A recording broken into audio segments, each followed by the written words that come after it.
Lower interest rates is certainly going to help a lot of buyers. I imagine that does give sellers a little bit more confidence to go to market. In an environment, obviously, where you expect home prices to decrease, that's a slightly risky strategy. Today's episode is in partnership with Commonwealth Bank to take a broad look at this year's property market, checking in and discussing how we think things might play out. From interest rates and property prices to building targets, stock levels, and of course, an impending federal election, there is a lot going on. Joining me is Angus Moore, Executive Manager of Economics at REA Group, and Dr. Michael Bowman, Executive General Manager, Home Buying at Commonwealth Bank. Thank you both so much for joining me. Angus, I really want to start with the topic that is on everybody's lips. It's interest rates. We saw massive hikes to the cash rate in 2023, and then they were on hold for the duration of 2024. The RBA just had its first meeting of the year, and much to everybody's relief, there was an interest rate cut. Do you think that this cut could be the first of many more this year? We're sort of probably expecting in the order of 3 to 4 cuts this year. So we've had the first of those. A lot is really going to depend on inflation. The reason that we've seen the cut as early as we have was that inflation's come in a little bit cooler than expected. It's getting back towards the RBA's target band faster than they'd thought. If that continues, which, hopefully it will, that could precipitate more cuts, but there is a lot of uncertainty there. And so there is still the risk that we don't see as many cuts as that. What are the main factors contributing to potential rate cuts? At the moment, it really is inflation. That really is the key focus. Inflation got way outside the RBA's target band over the past couple of years. That really has been what they've been focused on. How does all of this play into home loans and people's ability to borrow money? A reducing rate environment actually increases the borrowing capacity of customers. So roughly, if you're talking about a $500,000 home loan and we see a 25 basis points reduction in the interest rate, that would actually free up roughly $80 a month. Probably people are hoping for even more, and we may actually see more over the time as well. I think it's a great opportunity as well to talk to your CommBank lender to really understand what are the different things that you can do in the current environment. All of this does lead me to the next topic that I want to talk about is property prices. Angus, in the 2024 affordability report, we identified that the most affordable states around the country were WA and the most expensive was New South Wales, in particular Sydney, which is no real surprise to anybody. Do you think this year is going to be more of the same? Or do you think that there's going to be a few outliers or dark horses of real estate? Probably we'll see pretty similar trends in affordability. The differences we see across states have been pretty consistent across the past few decades. There have been some changes, but with the exception of a few years kind of leading into the pandemic and at the start of the pandemic, New South Wales has always been the least affordable state because Sydney has always been the most expensive city. There was a brief period where Tasmania was actually less affordable, which was not because prices were higher, but just because incomes are lower there. WA is a little bit of a surprise, perhaps. It used to be pretty unaffordable on the back of the mining boom in the early 2010s. Prices then grew very slowly. In fact, they fell throughout much of the 2010s. And so WA coming into the pandemic, towards the end of the 2010s, actually looked pretty affordable. It's looking a lot less affordable today. It's still the most affordable state, but a lot less than it used to be, in part because prices are up 80% in Perth since the start of the pandemic, which is pretty wild growth over that sort of a period. We're probably going to continue to see pretty similar trends. If we see interest rates cuts, that is going to start to improve housing affordability. It is at its worst level in 3 decades at the moment. And the simple reason for that is mortgages are a lot more expensive than they were.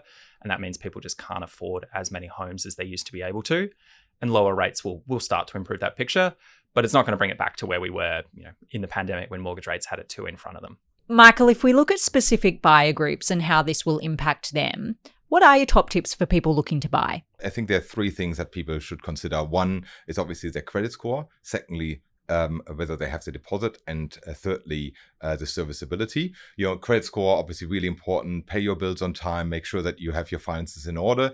On deposits, over the last couple of years, obviously with interest rates being high, that was good for people who were saving for a deposit. So hopefully they were able to do so. And on serviceability, it's obviously all about your income, your expenses, the liabilities that you have, to really understanding what you can afford. So it's a great opportunity to talk to your lender to understand actually your borrowing power and all the costs that are coming with purchasing a property. What then can first home buyers do to maximise their home loan and really increase their chances of getting into the market? Yeah, for first home buyers, obviously really important to have someone on your side who really understands the process. So talking to a lending expert is a good idea. And they can also help you to understand all, for example, the government schemes that are out there, which have actually certain income thresholds to make sure that you can actually afford the home. They help you with basically the deposit that you have to put down. There's also the opportunity to use a guarantor, like your parents or family, friends, etc. And then there's obviously a product as well that we call lender's mortgage insurance. So you can actually also purchase a property when you don't have the deposit that you need. And the LMI gets added onto the life of your loan, is that correct? That's correct. Yeah, okay. That's a fee that you are paying, and that's a part of the loan then as well. I understand there is a CommBank product called Property Share. It's actually a great product, especially when housing affordability is not high. Yeah. You can actually buy a property with a family member or a friend, and you keep all your finances separate from each other. You both have 2 loans servicing the one property. Yeah, that's correct. And the good thing is also you don't have to split the property 50-50. You could actually have 70 and 30%. Yep. And that gives you then the opportunity to hold basically 70% of the property, the other person 30% of the property. And then, one actually be able to pay that 30% straight with a deposit. Yep. The 70% may need a loan or both need a loan. So you have complete freedom here. Gee, that's such a unique product, but I think that's also such a great answer to people with varying financial situations. That's right. A lot of the conversations I'm having suggest that it's the upsizer market that's actually having more trouble than the first home buying market. How can customers overcome this? Is it selling their current home first, or is it kind of going for that bridging loan to then get into that next property? Obviously, that depends on the needs and objectives of the customer itself. Yeah, of course. In an environment where house prices are stable or increasing, obviously, buying a new home before you sell your own home is a great opportunity. And we have a bridging loan so that you have the ability to look for your dream property and be able to purchase this and then sell your property that you live in later in an environment obviously where you expect home prices to decrease. That's a slightly risky strategy. Yeah. So I would strongly recommend talk to your lenders, understand actually the suburb profiles. We have unlimited suburb reports and also property reports that we give to our customers so that they can actually understand what they can afford. And there's different strategies for subsequent home buyers. So then if we move on to the downsizer market, Angus, are we able to make predictions about this buyer group? Do we have any data to show that people are vacating bigger family homes and opting for something smaller? Unfortunately, no. There's not a whole lot of data on that we see. We get some through PEXA who manage property settlements because we can see transactions that are taking place without a mortgage attached, which is probably typically going to be a downsizer, maybe not always. What that shows is the share of settlements that have been taking place without a mortgage has been pretty stable over the past few years. But if we sort of zoom out from quarter to quarter, obviously demographics do point to there being a potential downsizer market perhaps over the next, couple decades as the population gets a bit older. We do discourage people from downsizing in this country because stamp duty is incredibly expensive. And so it becomes a really costly proposition to downsize into a house that might suit your needs better, but it's going to cost you tens or hundreds of thousands of dollars to do so. Yeah, it is a handbrake to mobility. Yeah, exactly right. In October 2024, it was actually the busiest month for new listings since 2012, which is crazy.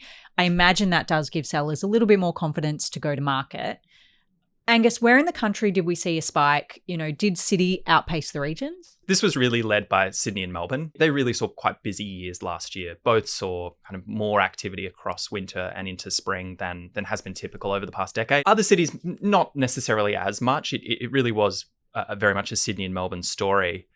What that's meant is that the kind of total number of properties listed available for buyers to look at, choose from, is sitting around its highest level in Sydney and Melbourne in a decade. Yeah, so wow. There is just a lot more choice for buyers at the moment in those cities. Again, not as much the case in some of the smaller capitals and regional areas, though, even there it is a bit better than it was a few years ago when conditions were incredibly challenging, particularly regionally. What do we expect to happen, or, do we have any predictions on what will happen for the remainder of the year? We're kind of expecting positive growth in prices this year, but pretty slow.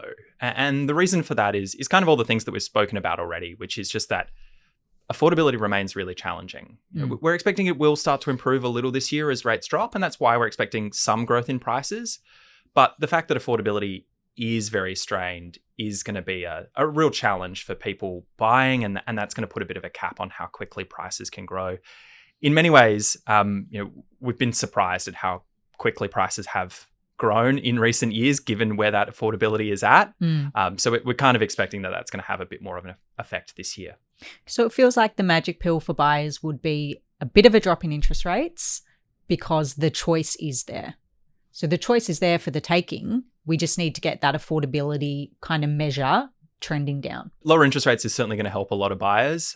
Most obviously are buying with a mortgage, and it is going to be the single largest line item in their budget. Yeah. So lower rates are certainly going to make a big difference. Michael, do you have a different outlook on this? Because if we're having more property come to market and then the property market picks up in general, will it make it easier for potential home buyers to get their foot in the door? I'm not sure. We still see, obviously, quite a lot of supply constraints. So, as we know, house prices depend very much on how much supply is there and how much demand is there. Yes, of course. Although there's some more supply, we still see it's actually pretty constrained. So we definitely need more supply in the market. But certainly, there's great opportunities at any time, especially if you have a long horizon to actually get into the property market, find your dream home, talk to your lender to understand actually how much you can borrow, and be open about the areas that you can afford. So Angus, what do you think will be the biggest contributors to the changes in price? Is it that standard argument of supply versus demand, as well as of interest rates, of course, but is there something else at play here? In the near term, it's going to be interest rates. That's really what's going to affect things kind of over the next 1, 2, 3 years. And then, as we look over a longer horizon, it's all about how many homes we build.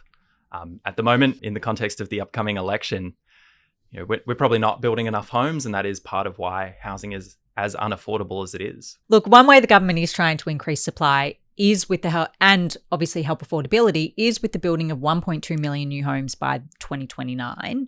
Look, as of January 2025, so this is the most recent data, the federal government is already 25% behind on that target. They are a shortfall of 20,000 completed homes per month. Look, Angus, do you think that this year might see a little bit of a closing the gap of that 25%, or are you predicting that it's going to blow out further? Maybe to put some numbers around kind of what we would need and what we've managed in the past. So the 1.2 million target is about 240,000 homes a year. In the late 2010s, when we were actually building quite a lot, particularly in Melbourne and Brisbane, we were building about 215 to 220,000 a year. So actually not that far behind it. Mm-hmm. So it's not like this is an unachievable target. At the moment, though, we are not anywhere near that pace. We're building about 175,000 a year, so well behind that. And there's a few reasons for that. The construction sector is pretty challenging. Costs have gone up a lot. It's taking longer to build homes. So there are a lot of reasons why. If I was going to look for the silver lining and why we might start to see a bit of an improvement here, the building sector and construction, residential construction, is one of the most interest-sensitive parts of economic activity. And so as rates fall, that is going to help there. Mm-hmm. It's probably not going to move it as much as we need to hit that target, but it's certainly not going to hurt. Okay, so something that I think will impact the building space this year, obviously federal election, look, both sides of government are going to heavily leverage the housing crisis as a basis for their campaign activity, which we are already seeing. Look, Angus, what are your thoughts on this? So housing's kind of, I think, going to be the key issue this federal election. There may be difficult part about that for a federal government is actually housing is largely a state and local government issue. So there's not necessarily a lot of levers that they can pull. That said, we have already seen a lot of announcements both over the past sort of 1 or 2 years. The thing to pull out from all of this is there is more of a focus on supply and on deposits than perhaps has been the case in the last couple decades. Michael, something that we typically see in an election year is a little bit of a stagnate in property transactions. Both buyers and sellers typically go a little bit quiet while they are waiting for things like those policy announcements and whether the outcome of the election could have an impact on their personal plans. What's your advice to people who really need to buy and sell and can't hold off waiting for the result of an election?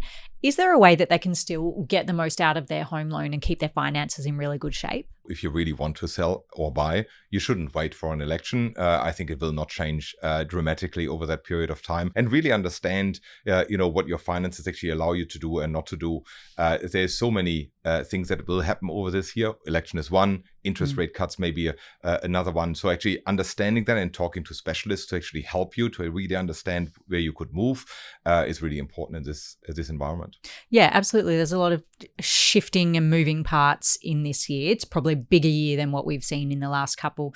Look, Angus, something has to give here, because if we look at stock levels as they stand, as well as, the projected level of immigration, things can kind of drastically change. We can fall further behind. What is the solution here? Is it just building more homes, or is it actually being that little bit smarter in where we build them? Fundamentally, it is about building more homes, but also, building them where people want to live. I think pleasingly, we have seen some good developments on that front in the last couple years. This is obviously going to be a state issue, not a federal one. But New South Wales and Victoria, for instance, have kind of announced pretty good changes on this front. New South Wales have their transit-oriented development, which is allowing a bit more middle density around train stations. These are the sorts of developments that allow us to leverage our infrastructure and build density in a smart way. Victoria has a similar kind of idea with the train and tram zone activity centres, all very catchy titles here. But I think the pleasing focus for me here is that we are talking a lot more today than we have for the past couple of decades about unlocking supply, about building more of that middle missing density in sensible areas. Now, it's obviously much easier to say and talk about than it is to get done and built. We haven't really actually been building a lot in the last few years, but at least we're focusing in the right areas, in my view. Guys, we've covered a lot today. Angus, do you think there's anything, though, that we might see this year that really shakes up or defines the market? It's all going to come down to interest rates in terms of what happens for the outlook. We spoke at the start about, we're expecting we'll see a few cuts probably this year, easing affordability constraints and that, supporting price growth. That may not happen. There's, a lot of uncertainty, particularly globally at the moment, that could shake that either direction. It's hard to know exactly which direction interest rates and therefore home prices and housing markets are going to go, but it's interest rates for me. I'm calling this year a bit of a watch this space, because there is so many shifting and moving parts that could all have their own impact in some way. But we're at time today. I could keep chatting to you two forever. But Michael, thank you so much for coming on. I really appreciate your time. Angus, as always, I love to have you on, and I hope you've both enjoyed yourself. Thanks for having me, Alice. Thanks for joining me. This has been Real Talk. For your weekly fix, please follow wherever you listen to your podcasts, and tune in next time for more real questions, news and insights on the topics that matter most from realestate.com.au, Australia's #1 address in property. All information provided is general advice and opinion based on current market conditions. These opinions should not be treated as investment advice. Always obtain advice based on your individual circumstances.